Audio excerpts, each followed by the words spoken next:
प्रिय विद्यार्थियों, मैं डॉक्टर इकबाल से आचार्य इतिहास विभाग राजकीय महाविद्यालय झालावाड़ इतिहास विषय की डिजिटल कक्षा में आपका स्वागत है। आज मैं आपको बताने जा रही हूँ मुग़ल बादशाह हुमायूं की असफलता के कारण। जैसा कि आप जानते होंगे कि हुमायूं बाबर की मृत्यु के बाद 1530 ईस्वी में दिल्ली की गद्दी पर बैठा, और जब गद्दी पर बैठा तो उसके सामने अनेक कठिनाइयाँ थी, और इन कठिनाइयों के बारे में विस्तृत चर्चा हमने की थी। और इन कठिनाइयों को पूरी तरह वह नहीं सुलझा सका, और उसका परिणाम ये निकला कि 1540 में बिलग्राम के युद्ध में वे शेरशाह के हाथों पराजित हुआ और उसे अपने साम्राज्य से हाथ धोना पड़ा। तो हुमायूं के बारे में जैसा कि हमने देखा कि उसे अपने पिता से एक असंगठित साम्राज्य और खाली खजाना प्राप्त हुआ था, जो किसी भी शासक के लिए कठिनाइयां उत्पन्न कर सकता था। मगर शासक की योग्यता एवं कुशलता ही इससे प्रमाणित होती है कि वह विपरीत परिस्थितियों को भी अपने पक्ष में किस प्रकार कर पाता है। यदि उसने कूटनीति और बुद्धिमत्तापूर्ण नीति का परिचय दिया होता तो वह इन समस्याओं से पार पा सकता था। हुमायूं की अधिकांश कठिनाइयाँ स्वयं के अविवेकपूर्ण निर्णयों एवं कमजोरियों का परिणाम थी, जिसके कारण उसे राज सिंहासन छोड़कर पलायन करना पड़ा और लगभग 15 साल तक उसे इधर उधर भटकना पड़ा। तो हुमायूं को जो असफलता मिली, तो उसकी असफलता के लिए कोई एक कारण उत्तरदायी नहीं था, अनेक कारण उसके लिए जिम्मेदार कहे जा सकते हैं। तो हुमायूं की असफलता के निम्न कारण रहे। सबसे पहला है हुमायूं के भाइयों का असहयोग, यानी हुमायूं को अपने भाइयों का सहयोग नहीं मिलना। हुमायूं प्रथम और एकमात्र मुगल बादशाह था जिसने अपने साम्राज्य का विभाजन अपने भाइयों के बीच में किया था, और इसका खामियाजा भी उसे भुगतना पड़ा। हुमायूं के जो भाई थे विद्यार्थियों, वे स्वार्थी थे, और हुमायूं के धूर्त भाइयों ने हुमायूं के लिए समस्याएं ही उत्पन्न की।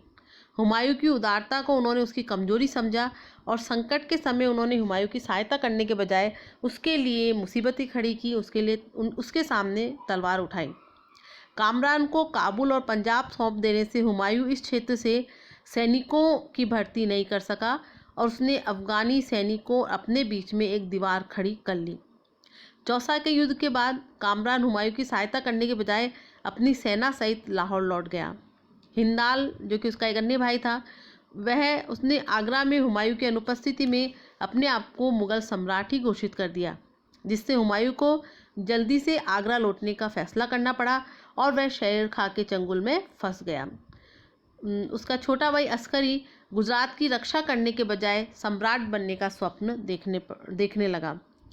परिणाम स्वरूप गुजरात भी उसके हाथ से निकल गया। इस प्रकार अपने भाइयों के प्रति अत्यधिक उदारता और उसके भाइयों का उसके साथ असहयोग करना उसकी असफलता में सहायक बना। अब हम चर्चा करेंगे हुमायूं की चारित्रिक दुर्बलताओं के बारे में। ये ठीक है कि हुमायूं को विरासत के रूप में अस्त व्यस्त एवं खाली खजाना प्राप्त हुआ था, जिसके कारण उसकी कठिनाइयाँ बढ़ी थीं। लेकिन उसने बुद्धिमत्तापूर्ण नीति का अनुसरण किया होता तो उसकी आरंभिक समस्याएं सुलझ सकती थी। उसने अपने साम्राज्य का विभाजन अपने कृतधन भाइयों के बीच कर दिया था, जिससे साम्राज्य की शक्ति और एकता समाप्त हो गई। अपनी मूर्खता एवं कमजोरियों के कारण उसे रियासत सिंहासन खोना पड़ा। इस सब के लिए हुमायूं स्वयं ही जिम्मेदार था। हुमायूं में दृढ़ संकल्प शक्ति का अभाव था। थोड़ी सी सफलता मिलने पर वे राग रंग और प्रमाद में डूबकर समय नष्ट कर देता था।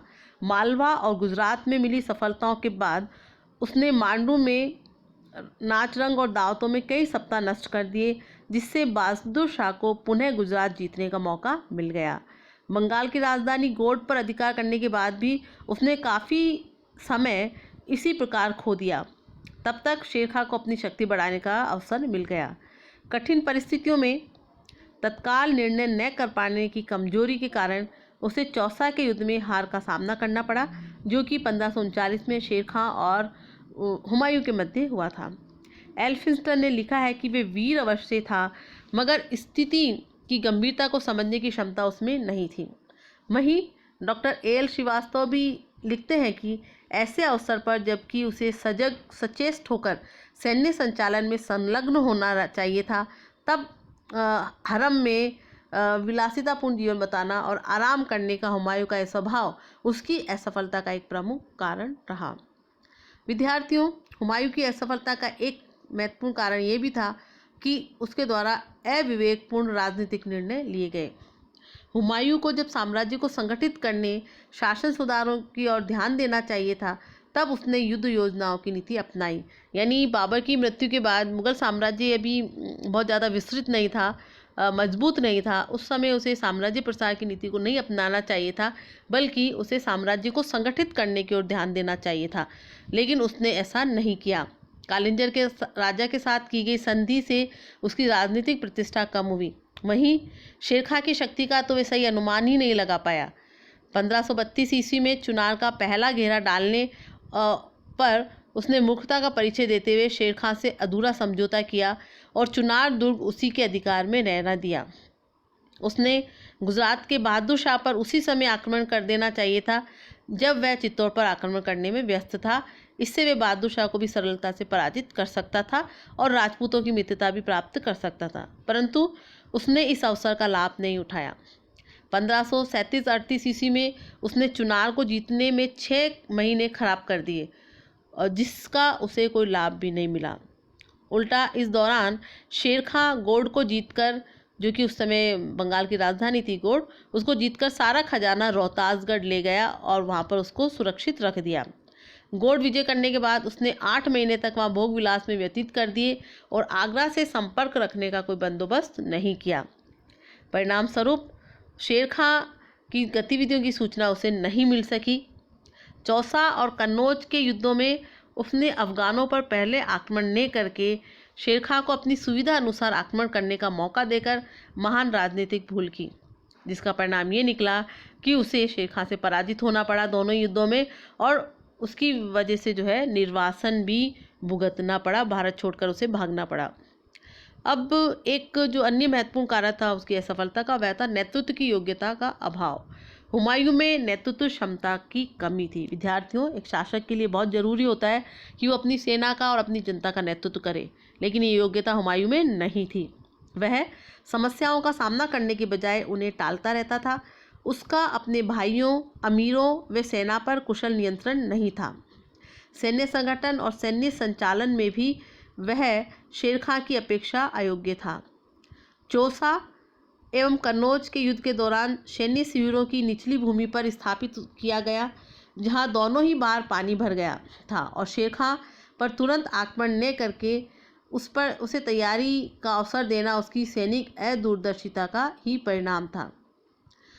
पानी जब भर गया था कैंप में मुगल शिविरों में, तो मुगल सेना अपनी बारूद का प्रयोग भी नहीं कर पाई थी और उसे पराजित होना पड़ा।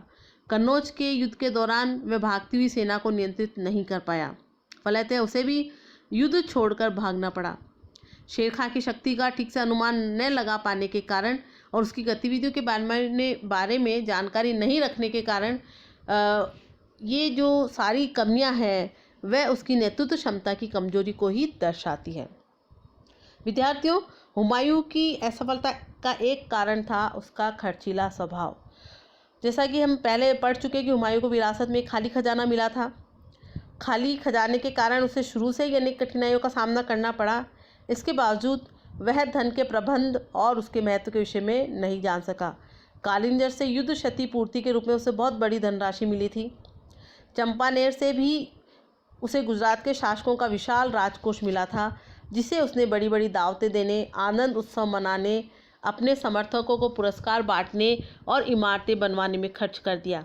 इससे साम्राज्य की आर्थिक स्थिति और ज़्यादा दयनीय हो गई। साथ ही वे अपने अधिकारियों पर भी कठोर नियंत्रण नहीं रख पाया। हुमायूं की असफलता का एक महत्वपूर्ण कारण यह भी था कि उसका प्रतिद्वंदी शेरशाह योग्य और कुशल नेतृत्व क्षमता वाला था। बाबर शेरखां की बुद्धिमत्ता और प्रतिभा से पहले ही आशंकित था। उसने अपने मंत्रियों से उस पर नज़र रखने की सलाह दी थी। चंदेरी के युद्ध के बाद शेरखां का कहना था कि अगर भाग्य ने मेरी सहायता की तो मैं सरलता से मुगलों को एक दिन भारत से निकाल दूंगा। घाघरा के युद्ध के बाद जब बाबर ने उसे दक्षिणी बिहार के शासक जलाल खां का सहायक स्वीकार कर लिया था, इसके बाद शेरखां ने अपनी शक्ति में वृद्धि की और कूटनीति के द्वारा वे चुनार का अधिपति और बाद में बिहार का स्वामी बन गया।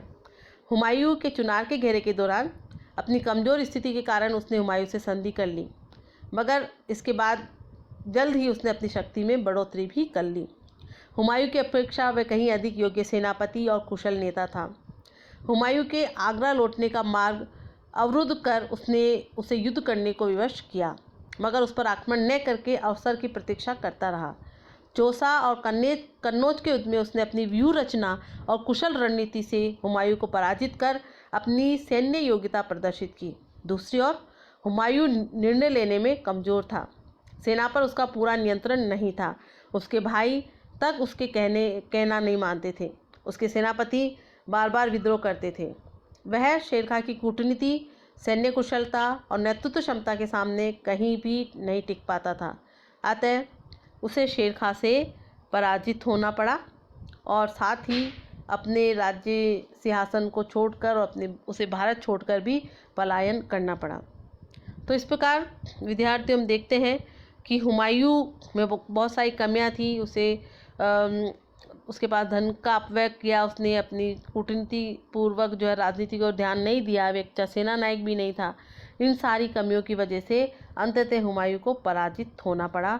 तो ये सारे जो है हुमायूं की असफलता के कारण रहे और हुमायूं ने लगभग 1540 से लेकर 1545 ईस्वी तक निर्वासित जीवन बिताया और बाद में जब शेर खां की मृत्यु हो गई उसके बाद में लौटकर जो है हुमायूं वापस भारत लौटा और शेरशाह के उत्तराधिकारियों को पराजित कर हुमायूं ने पुनः सत्ता भारत की प्राप्त की। सरहिंद के युद्ध में 1555 ईस्वी में जो हुआ था सिकंदर शाह सूर, उसमें उसको जो है हुमायूं ने पराजित किया और भारत की सत्ता उसके हाथ में आई।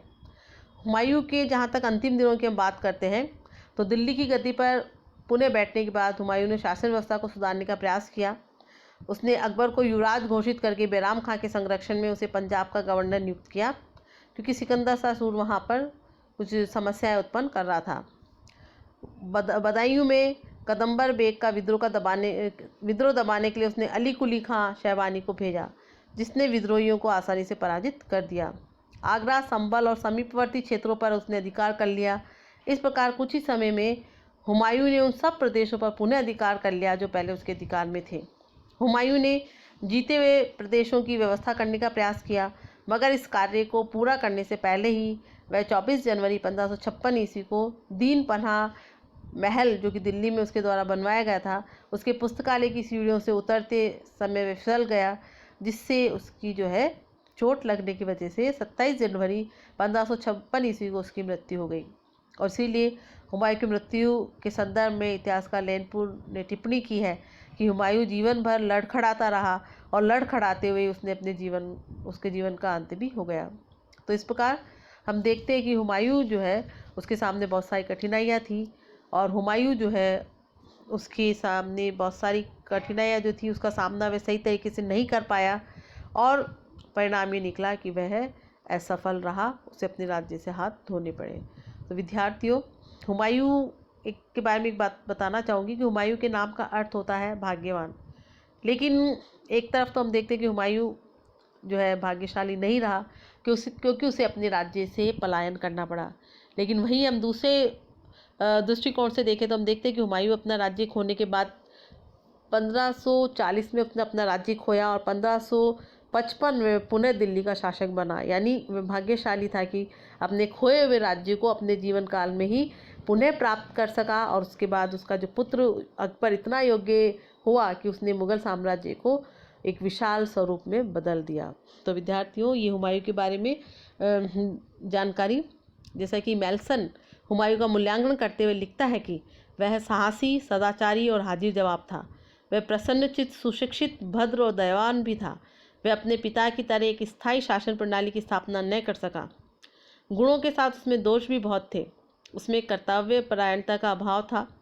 उसकी अत्यधिक दयालुता उसकी दुर्बलता का कारण बन जाती थी। वह किसी एक विषय पर दृढ़तापूर्वक परिश्रम करने में योग्य था। हुमायूं अपने पिता के छोड़े हुए साम्राज्य को संगठित नहीं कर सका। तो इस प्रकार ये हुमायूं के बारे में जानकारी। साथ ही हुमायूं ने अब कुछ नवाचार भी अपने शासनकाल के दौरान किए। कानून हुमायूनी से पता चलता है कि हुमायूं ने अहले मुराद नामक नए वर्ग का गठन किया, जिसमें मुख्यतः नर्तक व नर्तकियां शामिल थे। उसने दिल्ली में मीना बाजार प्रारंभ किया, जिसमें कर्मचारियों की पत्नियां बाजार लगाती थी, जबकि राज परिवार के सदस्य खरीदारी करते थे। हुमायूं ने ज्योतिष के अनुसार सप्ताह के 7 दिन 7 रंग के कपड़े पहनना शुरू किए। वह रविवार को पीले, शनिवार को काले और सोमवार को सफ़ेद कपड़े पहनता था। विद्यार्थियों, ये एक सामान्य जानकारी हुमायूं के बारे में। मैं सोचती हूँ कि निश्चित तौर पे आप इससे लाभान्वित होंगे। धन्यवाद।